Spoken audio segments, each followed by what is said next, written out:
প্রিয় শিক্ষার্থীবৃন্দ, আসসালামু আলাইকুম। স্বাগতম জানাচ্ছি তোমাদেরকে আমার ইউটিউব চ্যানেলে। আমি তাকিবুল হোসেন জয়, সহকারী শিক্ষক, ত্রিমোহনী আদর্শ উচ্চ বিদ্যালয়।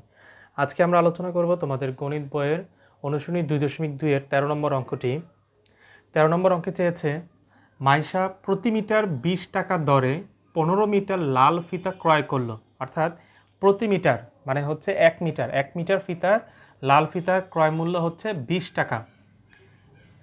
এই টাকা দরে সে 15 মিটার লাল ফিতা ক্রয় করলো। আর সে ভ্যাটের হার হচ্ছে 4 টাকা। অর্থাৎ ভ্যাটের হার মানে হচ্ছে 100 টাকায় ভ্যাট দিতে হয় 4 টাকা। তাহলে সে যত টাকার দ্রব্য ক্রয় করেছে তার উপরে এই শতকরা 4 টাকা হারে সে ভ্যাট দিবে। এবং দোকানিকে সে এর জন্য 500 টাকা দিলে দোকানদার তাকে কত টাকা ফেরত দিবে। তাহলে আমাদেরকে প্রথমে বের করতে হবে যে 15 মিটার লাল ফিতার ক্রয় মূল্য কত, এরপরে হচ্ছে ভ্যাটের পরিমাণ, তারপরে হচ্ছে তার কত টাকা ফেরত দিবে। তাহলে প্রথমে আমরা লিখব 1 মিটার ফিতার মূল্য,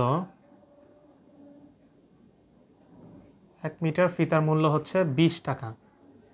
তাহলে সে ফিতা ক্রয় করেছে 15 মিটার। তাহলে 15 মিটার ফিতার ক্রয় মূল্য হবে বেশি। তাহলে 20 গুণন 15, 15 দুগুণে 30, একটা শূন্য, 300 টাকা।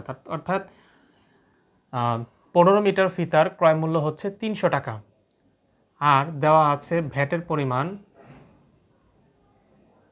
ভ্যাটের হার 4 টাকা। তার মানে 100 টাকায় ভ্যাট দিতে হবে 4 টাকা।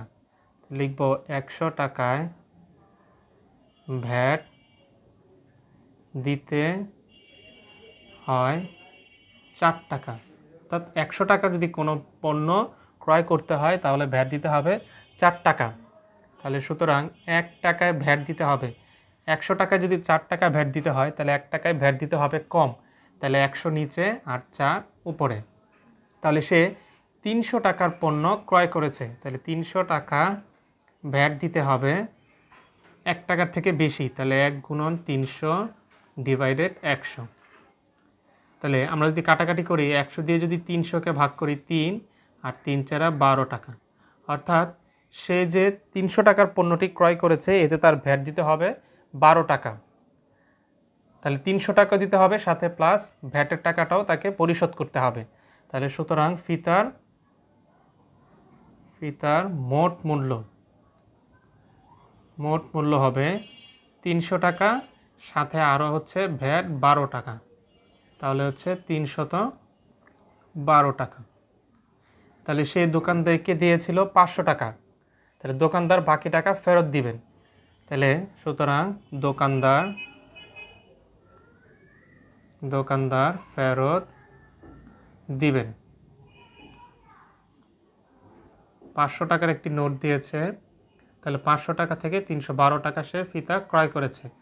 তাহলে 500 থেকে যদি 312 বিয়োগ করি তাহলে থাকবে 188 টাকা। অর্থাৎ সে যে 20 টাকা দরে 15 মিটার ফিতা ক্রয় করেছিল এবং তার ভ্যাটের পরিমাণ যদি হয় 4 টাকা হারে, তাহলে সে দোকানদারকে 500 টাকা দিলে দোকানদার তাকে 188 টাকা ফেরত দিবে। তাহলে উত্তর 188 টাকা। আর এই হচ্ছে তোমাদের অনুশীলনী 2.2 এর 13 নম্বর অঙ্কের সমাধান। আশা করি অঙ্কটি তোমাদের বুঝতে সহজ হয়েছে। তাহলে অবশ্যই বলবো আমার চ্যানেলটিকে সাবস্ক্রাইব করে পাশে থাকা বেল আইকনটি অন করে আমার সঙ্গেই থাকবে। ধন্যবাদ।